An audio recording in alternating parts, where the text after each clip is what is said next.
Good morning. Fremont County Board of County Commissioners meeting for October 10th is called to order. I invite you all to stand for the invocation from Stacy Swagger from Canyon City Pregnancy Center, followed immediately by a Pledge of Allegiance. Thank you. So God, we just want to thank you for this day. I want to ask that you just be here today. You know everything that's on the agenda, but you also know everything that's on the hearts of the people standing before me right now. I ask that you relieve any burdens, that you give them peace of mind, that you give them clarity today, and that you just oversee everything. You know what's going on in our county, and we just ask that you lift the burden off of their shoulders. We thank you in your holy precious name. Amen. Amen. I pledge allegiance to the flag of the United States of America and to the republic for which it stands, one nation under God, indivisible, with liberty and justice for all. Thank you, Stacey. Thanks, Stacey.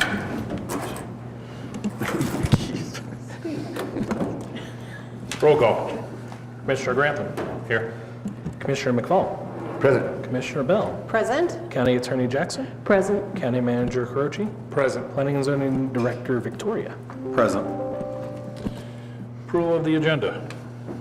Mr. Chair, I am unaware of any changes we need to make to today's agenda, so I move to approve as presented. Second. Has been moved and seconded. Any further discussion? Roll call. Commissioner Bell. Aye. Commissioner McFall. Aye. Commissioner Grantham. Aye. Motion carries. Consent agenda. We have a lot of public hearings if you'd like to discuss those. We can certainly make folks aware so if they have any interest in these, that they can get them on their calendar. We are scheduling 2 public hearings for November 14th next month. One is for a zone change, Berry 23-002, and the second one is, this is going to be a fun one, Fremont County road naming and site address regulations. So get those on your calendars. With that, Mr. Chair, I move to approve the consent agenda. Second. Has been moved and seconded. Any further discussion? Roll call. Commissioner McFall. Aye. Commissioner Bell. Aye. Commissioner Grantham. Aye. Motion carries. Next, we move to our administrative and informational portion of our agenda with staff and elected officials' reports. We begin with our monthly reports from our county clerk. Report. Thank you, Mr. Chair, and might I add, your idea of fun and mine are different with letter B of the public hearings. I have 2 reports in front of me. One is for August. The total motor vehicle fees, sales taxes, and recording fees collected in August of this year were $1,432,600.23. Of that, Fremont County's portion for disbursement is $810,797.65, which is 57% of the total fees and is $19,035.48 less from August of last year. Year to date, our office is up, year to date in August, our office was up $91,910.78. And then on to September's report. The total motor vehicle fees, sales tax, and recording fees collected for September 2023 are $1,870,024.91. Of that, Fremont County's portion for disbursement is $949,161.98. That's 51% of the total fees and is $119,477.03 more than September of last year. Year to date, the office is up $211,387.81. But I want to explain this report in particular because of the massive increase. This is the sale from TZAC to Wholesome.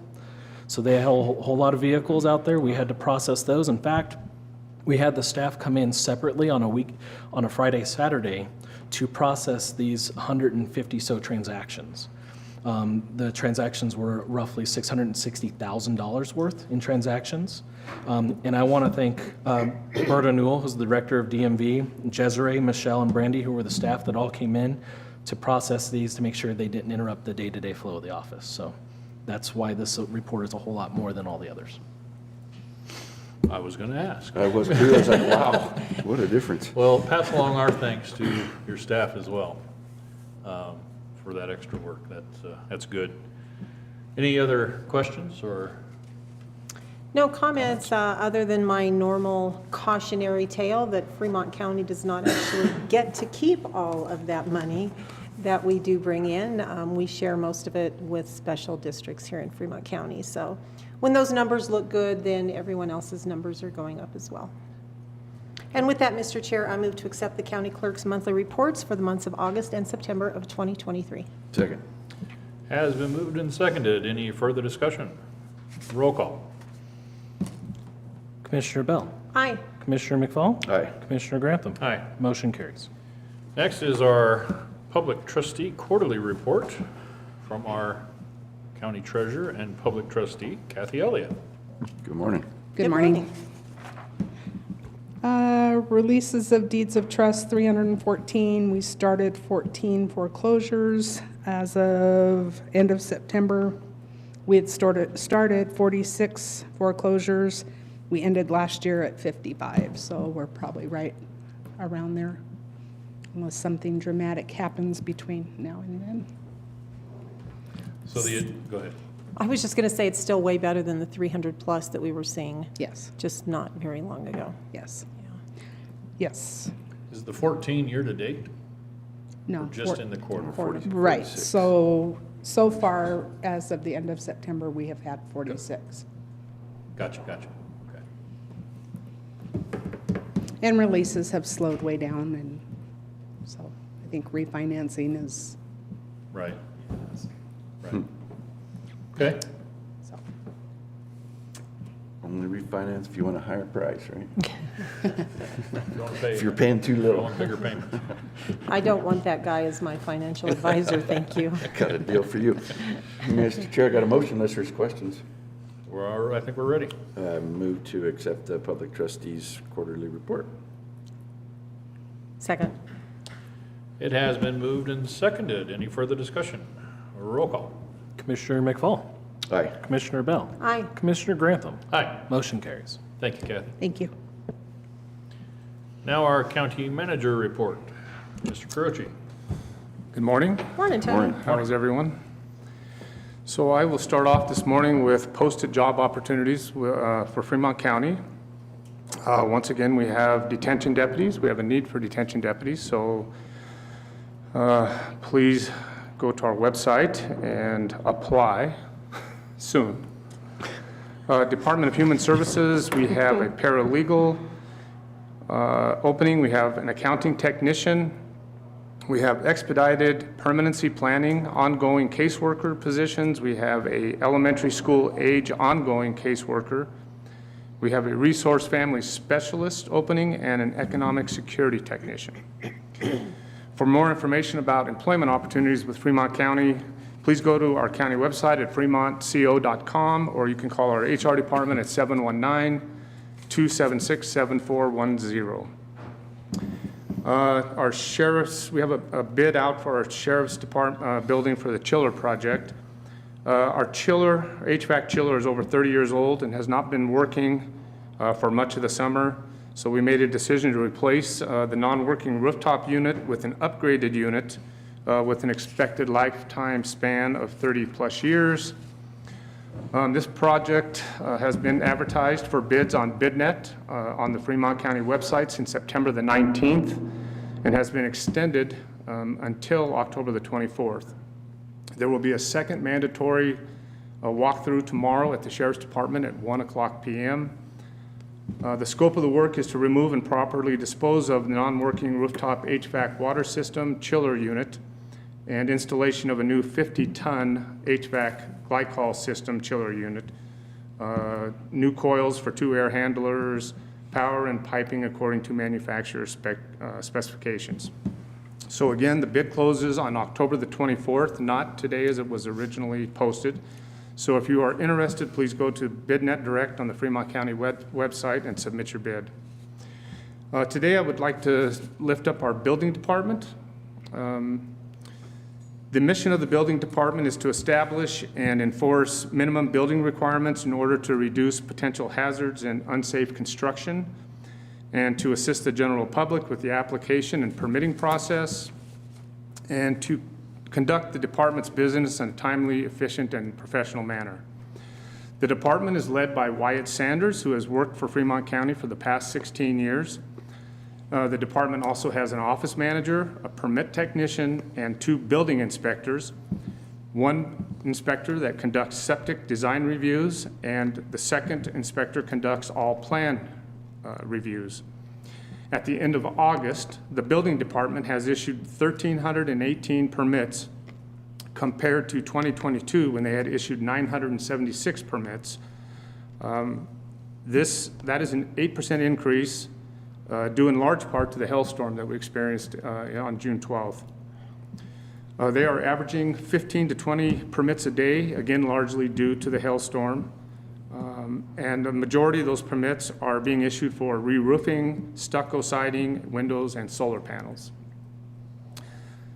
The department's inspectors have performed over 1,600 inspections to date and have driven over 20,000 miles.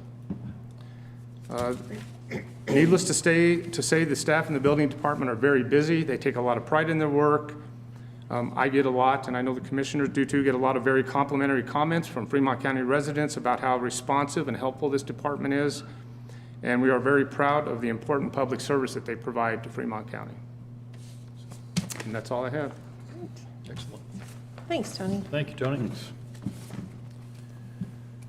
Any questions or comments for Mr. Croce? Next, we move to the elected officials. If we have any updates or comments from, I've got a couple things. Probably so. who wants to go first? I'll go first. All right.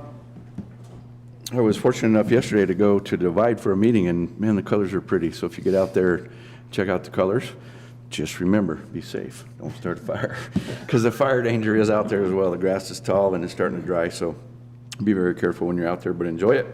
The other thing I wanted to mention was we have a ribbon cutting today at 1 o'clock for our new pavilion out at Pathfinder Park. So invite anybody to come out and celebrate that with us. It's another building step to our facility out there and making the property great for everybody in the county. So come out and enjoy it with us. Thank you. Excellent. Thank you, sir. Ma'am? Thank you, Mr. Chair. A couple of things I would like to mention. First is something passed. Last Saturday, I had the opportunity to be in Penrose for their annual Apple Day. And as always, it's a really great event. Lots of people showed up, a lot of colors, a lot of little kids, a lot of balloons, a lot of apple pie, and a lot of very, very loud sirens. So the beginning of the parade was all the law enforcement and everyone, and boy, they were loud, because in Penrose, you're standing right next to them. Also, congratulations to Pete and Rhea Mugasis of the Coyote Coffee Den. Probably everyone in the community knows them. They were the honored guests for 2023, and I would just say congratulations to them. The other thing I wanted to mention is for the future, and so I just wanted to say the Fremont's Exceptional Women Banquet is coming up on Saturday, October 28th. This year, for the first time, we had a tie, and so there are 16 women rather than the normal 15 who are being honored at this event, and I just would like to say congratulations to each and every one. I'm not going to read the list off because it's very, very publicly available. It's in the newspapers now. It's all over social media. It's online. So go take a look, because I would guarantee that you know some of the women that we are going to be honoring this year. So congratulations to all of them. Fantastic. Thank you, Mr. Chair. Mr. Clerk, please. Thank you, Mr. Chair. Just so everybody knows, the ballots go out on Monday next week for all the citizens that are active voters in Fremont County. If you haven't updated your voter registration, I highly encourage you to, either this week or come into the voting center, as that'll start opening up in 2 weeks on the week of the 22nd, 23rd. So just give everybody a heads up. The voting center is across the street at 201 North 6th Street, in the middle of the building where the big conference room is. And the white books are out for the one Tabor question for RE1, and the blue book informational out is for the statewide questions HH and II. So I encourage voters to take a look at those and acquire any information necessary to understand the questions and vote how you decide. So, thank you. Okay, thank you for that. A few comments for me. I really appreciate the comments and the good information and some of the lighthearted fare that we get to deal with in our jobs, and good announcements. The Pathfinder ribbon cutting, it's a big deal, and FEW, the Fremont Exceptional Women. The last week or so, events have transpired that I've been thinking over the last few hours over, just what comments to make. And I try not to get preachy in here. That's what I used to do up there in Denver. But if I do get a little preachy here in the next couple seconds, I apologize for nothing, actually.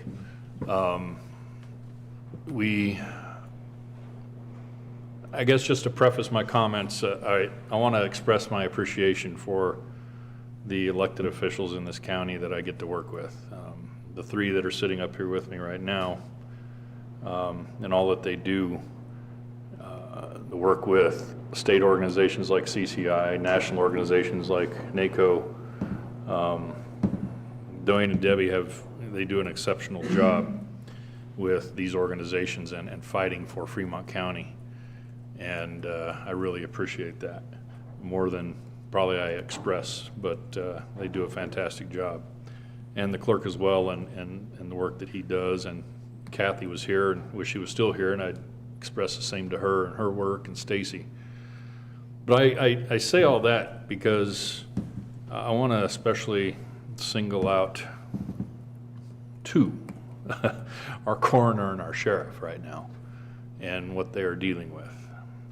Don't need to go into details on that, but what they are having to deal with right now goes so far and above and beyond what we even think is work around this building. I can't even fathom what they are going through, and especially in the midst of a personal situation, for one, that I can't even fathom. And so the work that they do on a daily basis, year-round, day over day, month after month, year over year, and then this week happens.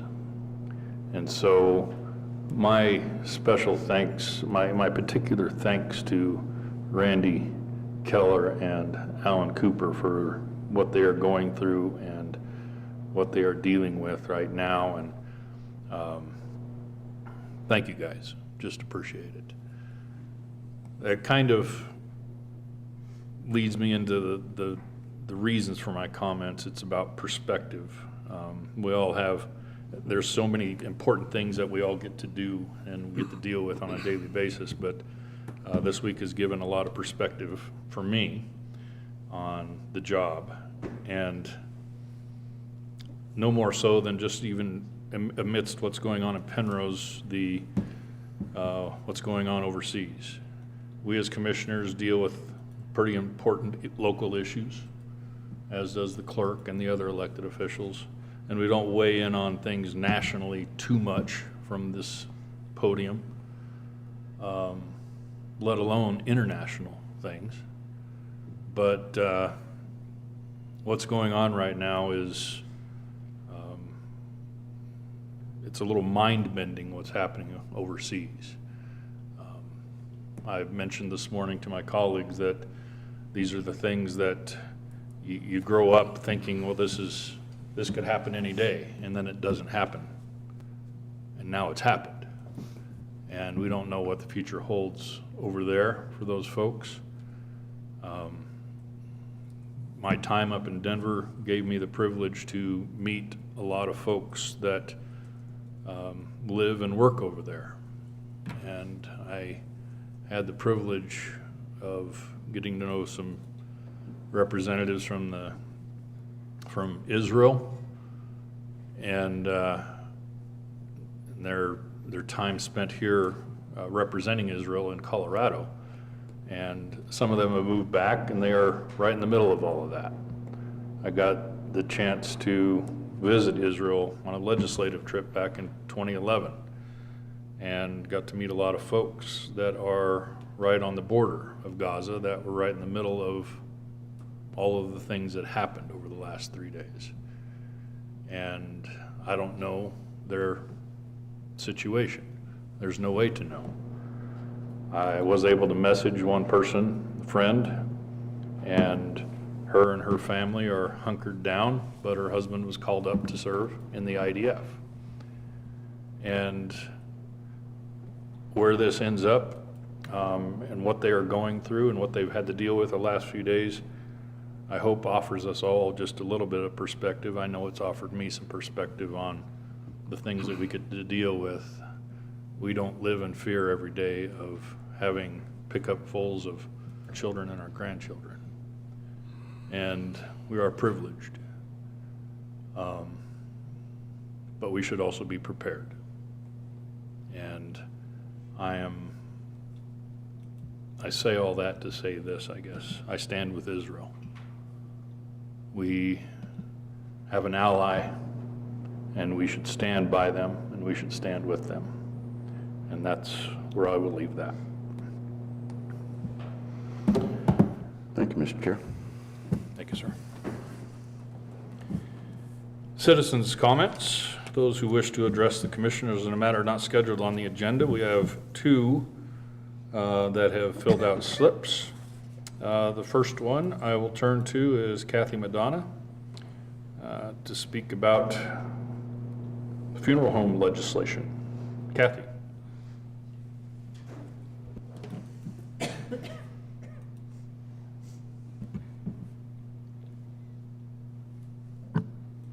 Hi, Kathy Madonna, 504 Brookway in Florence. Thank you, Commissioner Grantham, for what you just said. I appreciate that. It seems like we're getting closer and closer to the edge of total craziness.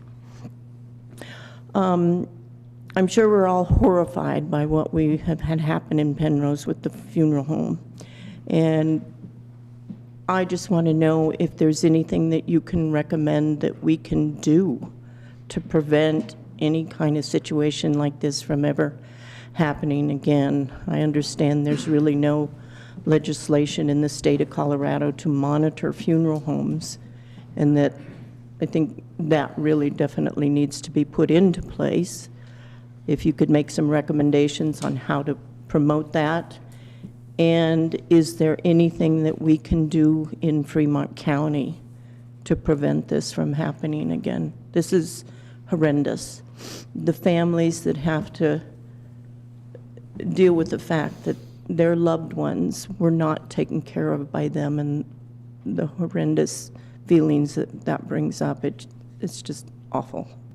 So is there anything that we can do? You know, that's kind of been on my mind, and I'm sure it's been on everyone's mind as far as what steps can be taken.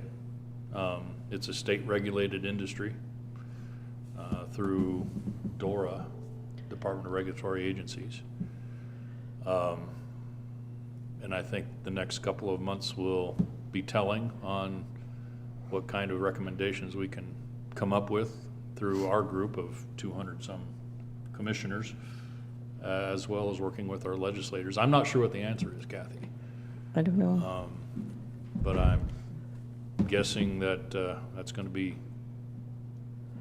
on the agenda of a lot of folks to talk about, because this is not the first problem that we've had. To this degree, we've never Right. had this problem, but there are other counties that have had issues with funeral homes, and so I'm sure this will be a big topic of discussion. If there's any awareness that can be promoted to municipalities or whatever. First problem that we've had. You're getting a sign. All right, well, thank you. Thank you, Kathy. Kathy. Much appreciated. Next, we have Kim. Is it Kim Blackberry? Talk about the Humane Society. Good morning. Good morning. Morning. Hi, my name's Kim Blackberg, and I live in Penrose. I've been there about 4 years now.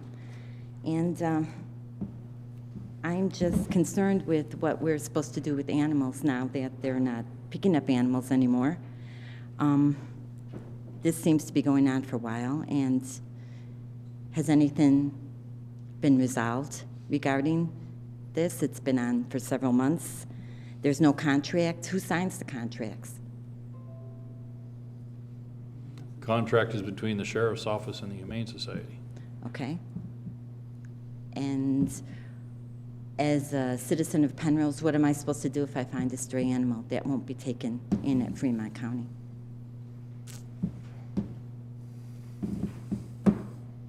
I don't have the answer for that either, Mr. Chair, if I may. The truth is, there hasn't been a contract between the Humane Society and the Fremont County for 2 years. Okay. So why the director of the Humane Society won't take those animals is beyond me. There hadn't been a contract in place anyway. He was paid $60,000 this year, which unfortunately that wasn't spread over 12 months, and it quit at the end of last month. But there is no contract in there and hasn't been for 2 years. So where he came up with that, I do not know. Okay.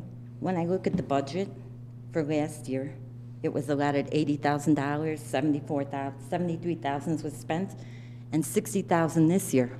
Why was there a reduction of $20,000 when everything else is going up, but they're getting a $20,000 reduction? That is what the sheriff requested. That's what he could afford in his budget. Well, you know, when you look at the budget and how much is left at the end of the year, millions of dollars, we can't give them another $20,000 to help the animals who have no voice. I mean, animals are abandoned out there by one person, and now we're abandoning them again. What are we supposed to do as a community? Why is this happening in Canyon City and Florence? Are they not picking up animals in this area? They can answer for that. Okay, so you're turning me over to, I have to talk to the sheriff, and I know the sheriff's got a lot on his plate right now, but this is not new. This is an ongoing thing. According to the television, he said this was going to be rectified in a couple weeks, that it's not a problem, they don't need extra funds. Then what is the problem? Why can't we get a contract? Why are we suffering? Is Canyon City, are they picking up the animals? I have to ask him if the animals are being picked up in Canyon City. You have to ask Canyon City. Canyon City and Florence are having their animals picked up, but we are not because we're out in Penrose. Okay, Why? Can I add something, Why Mr. are- Chair? please. So for the last 4 years, we have requested a budget from the director of the Humane Society. He has Okay. refused to give us a budget. Okay. We are tasked with managing the funds of the county in a proper manner with accountability. He has not given us any accountability as to what he's doing with the funds. We haven't seen a budget. We haven't seen a proposed budget. We haven't seen a past budget to know where those funds were spent. And as a taxpayer, myself, I would like to know where those monies are being spent and be able to prove it to people. We cannot prove where he is spending those monies. Okay, so what you need is a budget from the animal shelter? Yep, we need a past budget, we need a proposed budget, and we have not been able to get that from the director of the Humane Society. You know, I looked at your resumes that you put out, and I'm not sure who it was, but you've worked at, volunteered at animal shelters, and you know how much work, energy, time, and money it takes to take care of animals. So asking for $82,000, I don't think that's that much money. It's a lot of work, a lot of time, and we're fighting over $20,000. Your phone bill, the phone thing goes up, you just pay it. It's no problem, nobody questions it, but they're asking for some more money, and now it's hurting us. It's hurting us, and it's hurting the animals. I am the voice for the animals, and I want to know what's going to happen. I want to know what my next step is that I can take to get this rectified. If the director of the Humane Society cared about the animals, he would take your animal, because we haven't had a contract for 2 years. But that's not, why is the budget reduced $20,000? Because that's... I just explained it to you, ma'am. We Okay. don't have a budget, Okay, nor can we because- justify where the money has been Okay. spent. I will work on getting the budget, and I will, Thank this you. isn't over. Thank you. Thank you. Next on our agenda is John Hamrick. Morning, John. Good morning. Good morning, Commissioners. Good morning. Thank you for allowing me this opportunity to speak to you. I've got a suggestion. I'm also speaking on the issue of animal control. I'm well aware of budgetary problems within, as far as providing budgets, and have attempted to help the Humane Society rectify that problem. And so I'm here as an actor who is trying to make things better. And what my suggestion is that the line item for animal control be removed from the sheriff's budget and put in a general county budget. I think the sheriff is not equipped to handle this administrative problem. This is what I view as an administrative problem. I think the problem does need to be solved. There is a problem. It does need to be solved. But the other request that I have is to also consider your obligations to the defenseless in our county, the animals, and not try to solve an administrative problem on the backs of the animals.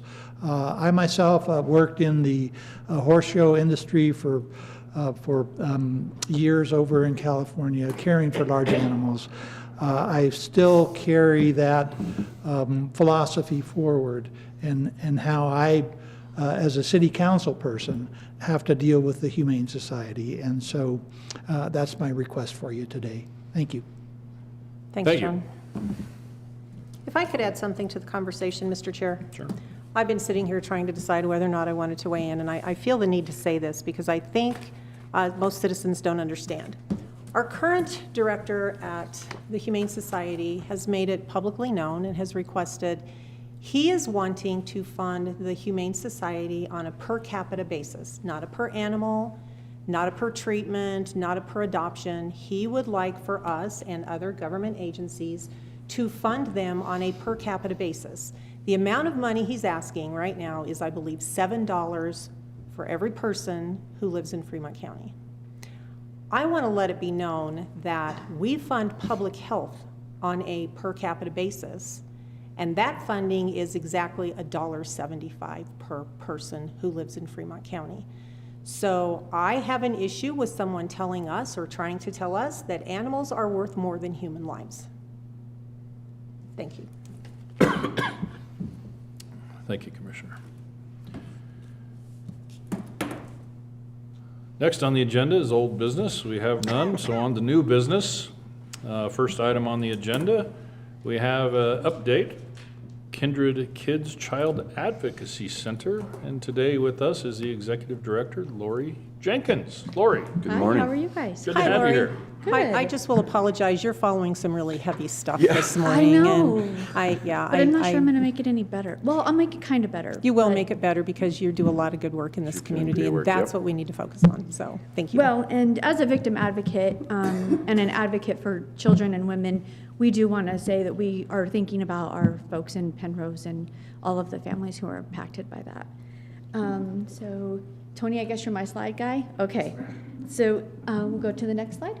So Kindred Kids Child Advocacy Center opened in 2018 as a program under Family Crisis Services. In 2019, we decided to go out and become our own nonprofit organization, and we did that in August of 2019. I think I came in and we kind of talked a little bit about what we do and how we're going to do that. And so today I wanted to come back and kind of give you an update. 5 years in, where are we at and how many kiddos and families have we helped today? So if I go over, because I could talk forever about this, please someone raise your hand and say, Lori, you got to stop talking. In those 5 years, we have become an accredited child advocacy center through the National Children's Alliance. This is a difficult process. We did it the first round. We have 10 standards that we must meet in order to receive accreditation. It also means that every one of our multidisciplinary partners has to participate in the way that NCA requires them to participate, which can be difficult because it's me asking my partners to adhere to someone else's rules and regulations. And during that first accreditation, luckily we had everyone on board and we were able to pass with flying colors. In fact, we became one of the CACs that our state is using as a model because we also have a medical facility in our CAC. We passed on the first try, and we're in a very small town. So next slide. It's kind of blurry, sorry, or that was my glasses. We are in the 11th. We only have one child advocacy center per judicial district, so we serve all of the 11th judicial district. I will be honest and tell you that we don't serve a whole lot in Park County because they have several CACs that are much closer to them. And when you're thinking about children and trauma-informed care, it is best to take them to the closest location and not what location is in your jurisdiction. Next slide. So for Kindred Kids, our mission is to make sure that victims of child abuse and sex assault understand their rights first as a victim. And we make sure that we adhere to those. We make sure they have the information that they need regarding that. We also want to make sure that we're there to support and inform them on what this long process can be. Sex assault cases do not go through the court system quickly. They take a long time. We just had one that went through the court system. It has been 3 years that this case has been going. Now, some of that was due to COVID, but even in normal years, it takes a long time to get some of those cases to go through. And then the last thing our goal is to empower our children to be able to live a full and meaningful life, regardless of what the judicial system says is justice for their case. So justice for us is our children being able to grow up and move on and be productive citizens, and empower them to also advocate for themselves in the future and other children. Next slide. The programs at Kindred Kids Child Advocacy Center include forensic interviews, our advocacy program, our medical program, our direct services and outreach program, which is primarily focused on providing victim services for the Canyon City Police Department, and then our Kids and Teens in Court program, which is a brand new program we rolled out just a few months ago. That program in itself is going to be preparing children to testify in court. It is not, I don't want to confuse anyone, it is not a prep class where they're going to learn what they're going to be asked on the stand. This is getting them mentally and physically prepared to be up in front of their abuser in a court setting and how they can manage that stress. You're okay. Manage that stress and work through the anxiety of having to be up in front of all of those folks doing that. Next slide. Why do we need a CAC model? So we need a CAC model in our community because prior to our Child Advocacy Center, children would have to tell their story up towards 13 different people before they actually got to a law enforcement. When children disclose abuse in school, they tell it to a teacher. That teacher then tells the nurse then goes and questions the child. Then it gets back to the principal, and the principal has to go question the child. They then call in the Department of Human Services, where a caseworker would come out and talk to that child and disclose all of that again to the child. Then they would call in another nurse. They'd go down to the hospital, meet with a doctor and a nurse, and have a SANE exam. Then law enforcement would get called in, where they would then have to tell their story again. And by the time you do that, children, depending on their age, their mental capacity, if they get any type of cue from an adult that maybe their story is different than the first time they told it, or maybe they remembered something in between those 13 different times, their story will change. And what ends up happening is when they go up on the stand, they become not credible. People will look at that as maybe their story didn't happen exactly that same way, because they're not trauma informed. They don't understand that children going through trauma may or may not remember things in a lineal fashion. They may remember what happened last, the first, they might remember in the middle, they may not remember the details of it for weeks or months. And so this way, when children disclose with a child advocacy center in the community, they disclose. Our law enforcement and our caseworkers are trained on minimal facts. We want to know who, what, when, and where, and that is it. They immediately then call the Child Advocacy Center and we schedule a forensic interview. Those interviews on average are being done within 7 days of their disclosure, and in most cases within 3 days. Depends on how long that disclosure was and when that abuse happened. Medical exams are happening within the first 7 days, and if it's something that has happened most recently, it's happening within the first 24 hours. My staff, which is a staff of 3 people, we work 24/7, 365 days a year. We do not close down, not even for COVID. We are making sure that our doors are open for children and adults who need our services throughout the county. Next slide. So this kind of outlines how, without a CAC, you've got parents going everywhere. You've got parents going to the courthouse, to the police station, to the hospital, to the school, to DHS. Well, I don't know about any of you, but we don't have a public transportation system. So families who don't have good transportation, they're having difficulties even getting to their court cases. This way, they all come to the Child Advocacy Center, and I bring all of those entities to them so that they can get the services that they need in one location, and they can come back as many times as they need to. Our location is at 1145 Ohio. We are co-located with the Canyon City Police Department, and we also have a medical room and forensic interview rooms at that location. Next slide. So here are our partners. We have the Canyon City Police Department, Custer County Sheriff's Office, the Florence Police Department, Salida Police Department, the 11th Judicial District Attorney, Fremont, Chaffee, and Custer County DHSs, St. Thomas More, and we have numerous mental health professionals throughout the community who are providing services to our clients on a referral basis.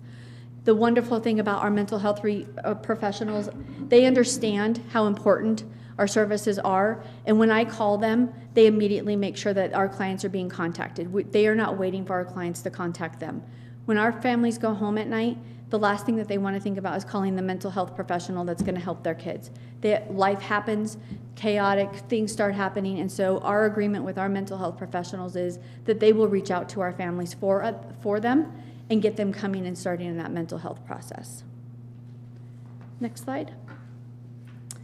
Here's our updated facility. We have been in this facility for 5 years, and last year the Canyon City Police Department and the City of Canyon City expanded our facility by 560 square feet. So we now have 2 forensic interview rooms.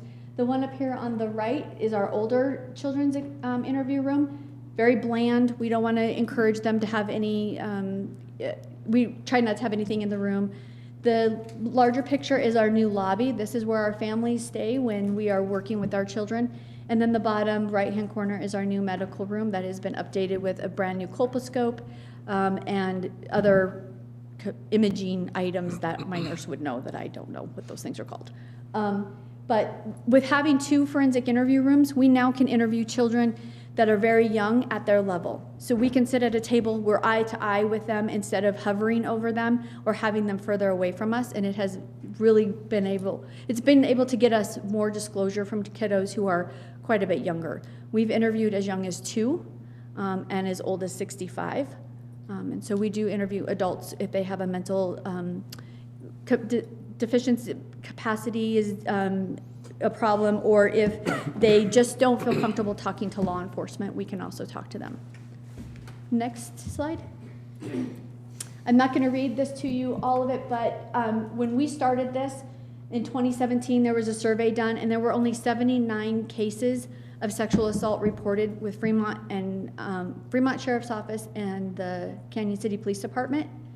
We did not get numbers from Florence and our other outlying agencies, but as of 2019, we have served 1,182 children and families. Next slide. This shows you kind of where we are for the last 3 years.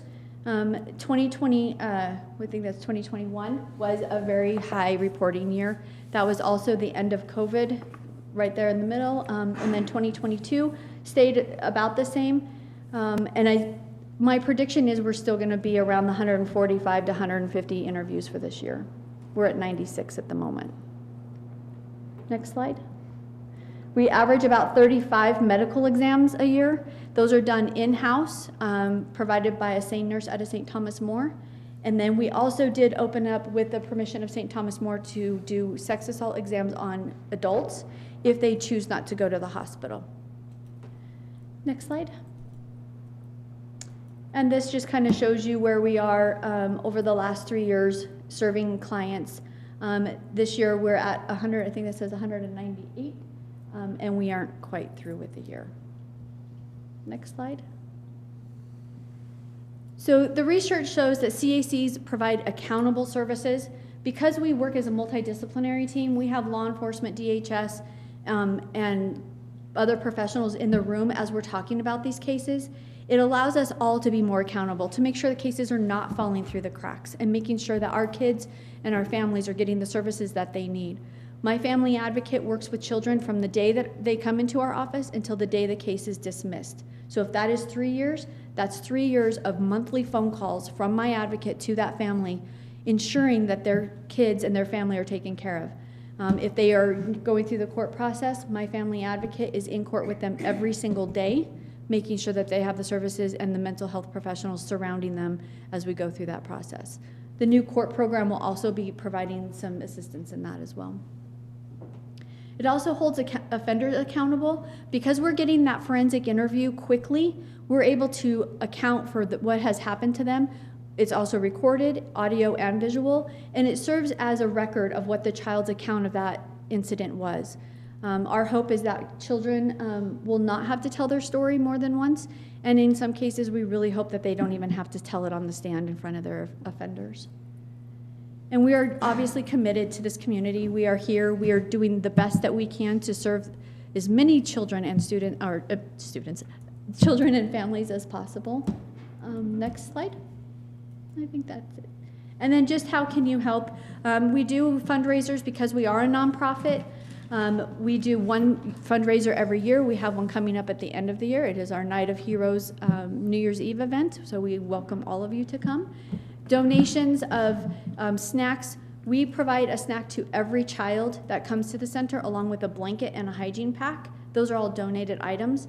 Unfortunately, grant funds do not cover toilet paper, paper towels, snacks, water cups, things like that, the things that make your place a home. They don't cover any of that. So donations help for that. And then just being an advocate for us. When you're out in the community and someone asks you where to take their child that's been abused, think of us. We can help them. If they haven't made the report, we'll help them make the report. That's all I have.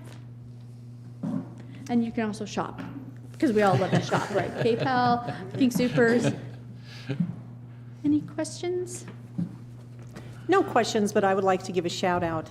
We spoke a few minutes ago about Fremont's Exceptional Women, and I would just like to say that two of the folks who are involved very, very deeply and extensively with Kindred Kids Child Advocacy Center are being honored this year as Fremont's Exceptional Women. And so I think that tells a little bit about the depth of their commitment and the things that they do to help Fremont County. So I just would like to say thank you, not only to them, but for you too as well, Lori, because the executive director is the glue that holds the entire thing together. And I just want to say thank you and recognize that. Ditto. You guys do a great job down there. Thank you. My own personal experience down there. Thank you for everything you do, and pass along our thanks to everybody down there. I will, thank you. We're trying to make sure our littles have a voice in a world that they very rarely have a voice in. And would you like to pass along for all of the public to hear any contact information, just in case they're thinking maybe I need to give you a call? Millions around the world watching. That's right. Oh, gosh.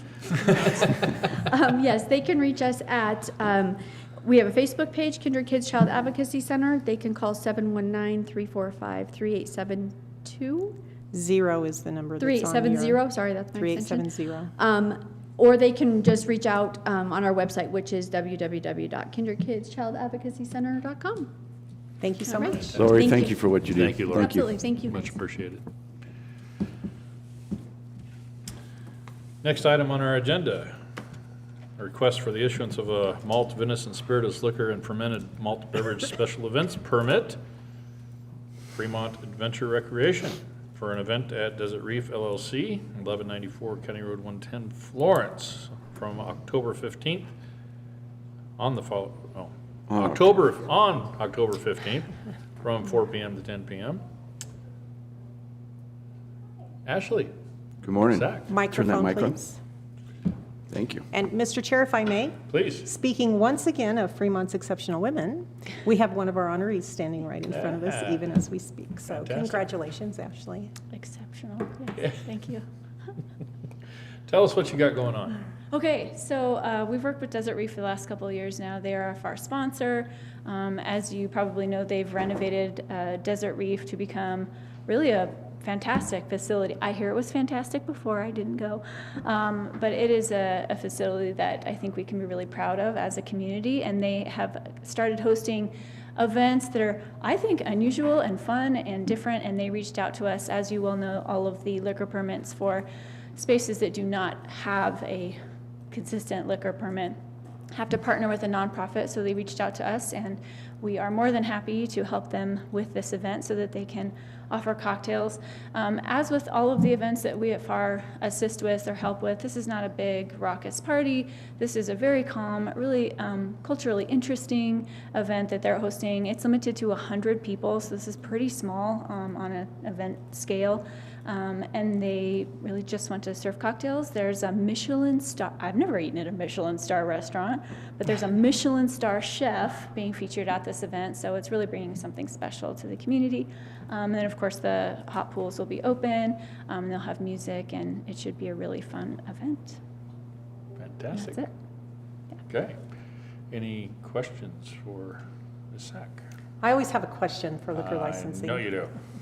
I have an answer. You do know the answer, and you already know the question, but can you please describe for us liquor control, who will be serving, how they will be certified, and how you will ensure that no one under the age of 21 is served? Yes, absolutely. So these are all this is a ticketed event, so everyone checks in at the door, IDs will be checked. All of the bartenders are not only professional bartenders, but they're additionally tips trained also, so everyone's consistent. As I said, this is a controlled area. It's out in the middle of nowhere, so no one's going to be coming in from the backside, but it is a controlled property.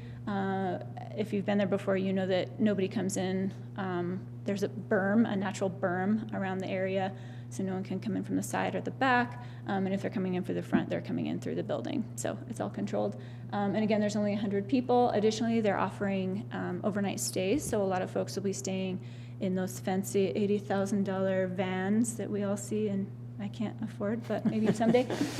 So there's also parking and camping on the property. So if anyone has imbibed and is over the legal limit, they are staying on the property. So no one's driving out of that property to Florence and beyond inebriated. So parking on site, camping on site, additional lodging, and a lot of folks are even taking a shuttle. They have a shuttle service out of the area, so making sure that people are not driving after drinking is definitely a priority for this event. Okay. Thank you. Anything, sir? No. Okay. This time we will turn to the clerk for our staff report. Thank you, Mr. Chair. Clerk's office received all the paperwork and sees no issues with the application. And we provided all the necessary documentation to the county attorney, health department, and sheriff's office, as well as the building department, as this was one of the contentious ones from a few months ago. The building department does recommend chemical toilets if the current plumbing is not fixed. So the clerk's office does recommend approval of this application with the condition of the chemical toilets. Okay. Any questions or comments? I would just add to that, Mr. Chair, if I may, that the building department, the wording and the language we have, recommends chemical toilets used for the event to prevent additional hydraulic demand on the system. So we know that they've had some issues out there, and I think just the setup is not perhaps It's not conducive to that many people at one time. conducive is the best word, Yeah. probably, yeah, to holding that many people at one time. So it's not whether or not they have fixed the issues that they have, which I understand they have, which is great, and kudos to them, but it is just to prevent additional strain on the system that they have. Okay.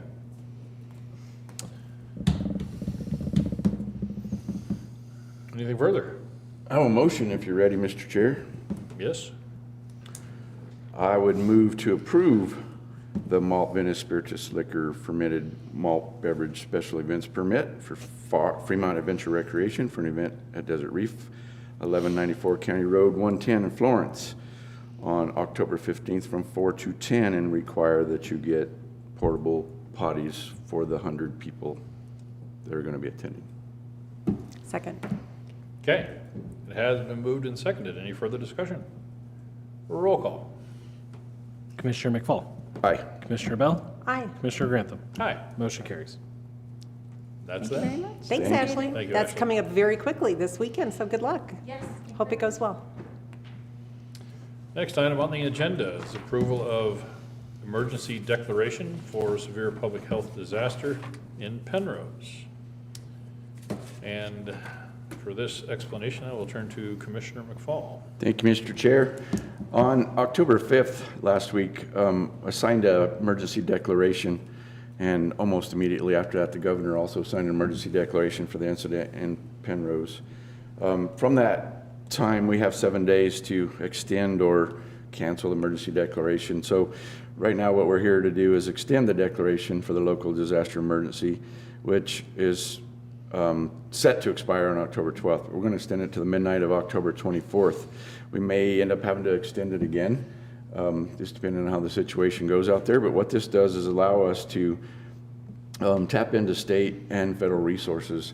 And right now, that's very valuable to us because the state has a large incident management team down here helping with this. We have the FBI helping with this as well, as far as the investigation, but as well as how to handle the situation. So without this emergency declaration, that would all be on our county dime, which is who knows what the dollar figure of that's going to be. So thankful that we're able to do this.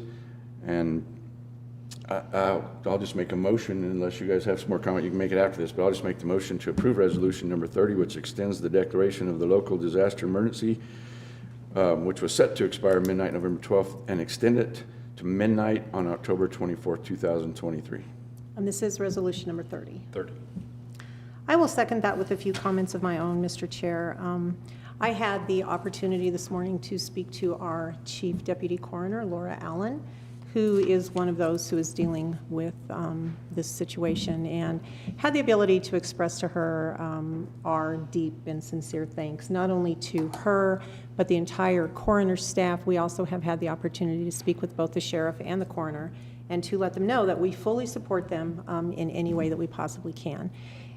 This is a really hard situation for everyone that's dealing with it. My heart truly goes out to the families who are affected, who may have been affected, who don't even know yet. We have crisis counselors who are helping with that, victims advocates who are helping with that. We have a lot of folks, as was just mentioned, from state and federal here. We have a separate command center set up in addition to the Center for Help with Families. And we're talking about a lot of people here.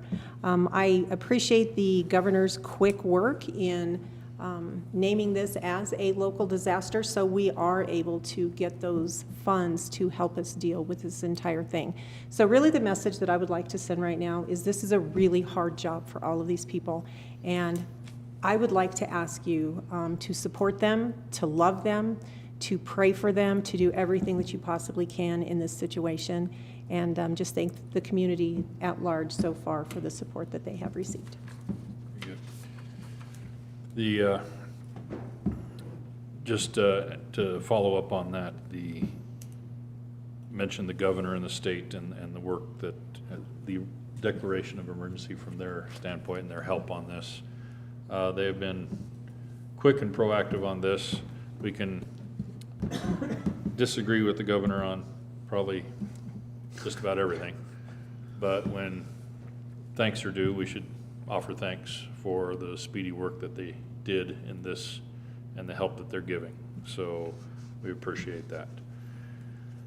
There is no further discussion. Mr. Chair, one more comment. Please. I've been in contact with the head of the incident management team, our county manager has as well, but I'd like to give a shout out to Michael Kroll, our emergency manager. Your words this morning were great, and appreciate them too, all elected officials and those involved, but Michael Kroll has been involved with this since day one as well, and been instrumental in reaching out and getting these resources that are now being funded through the state, and the job that he does is just unbelievable for the county, so I want to thank him as well. Right. If there is no further discussion, roll call. Commissioner McFall. Aye. Commissioner Bell. Aye. Commissioner Grantham. Aye. Motion carries. Next item on the agenda is the reappointment of Linda Skinner to the Fremont County Heritage Commission for a term ending December 31, 2026. Mr. Chair, up front, I would like to note we do have 4 reappointments that we are looking at this morning, all 4 lined up right in a row. And just make the note, as we always do, that we're not simply reappointing people because we like them and we want them there. We are reappointing them because they enjoy the work. We have enjoyed the opportunity to have them volunteering for Fremont County. They actually have asked us for reappointment. I would like to make that very clear.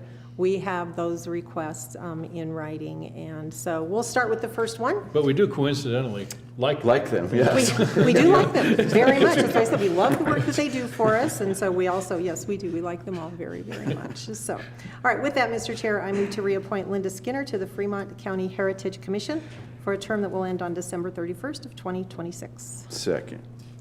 Has been moved and seconded. Any further discussion? We like you all of our volunteers, very much. Keep volunteering. Okay, thank you. Roll call. Commissioner Bell. Aye. Commissioner McFall.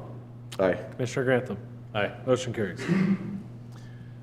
Next on the agenda, reappointment of Cindy McPhail to the Fremont County Heritage Commission for a term ending December 31, 2026.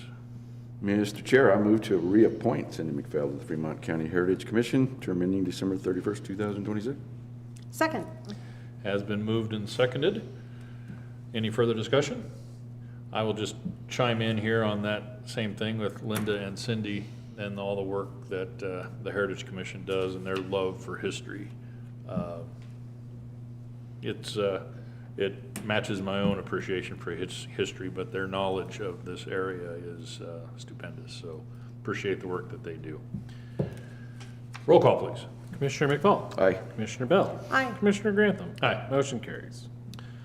Next, reappointment of Diana Armstrong to the Penrose Community Library District Board of Trustees for a term ending December 31, 2028. Yes, Mr. Chair, Diana is another of those. She's very involved in our community. We appreciate the work that she does very much. I move to reappoint Diana Armstrong to the Penrose Community Library District Board of Trustees as recommended by that very board for a term to end on December 31st of 2028. Second. Has been moved and seconded. Any further discussion? Roll call. Commissioner Bell. Aye. Commissioner McFall. Aye. Commissioner Grantham. Aye. Motion carries.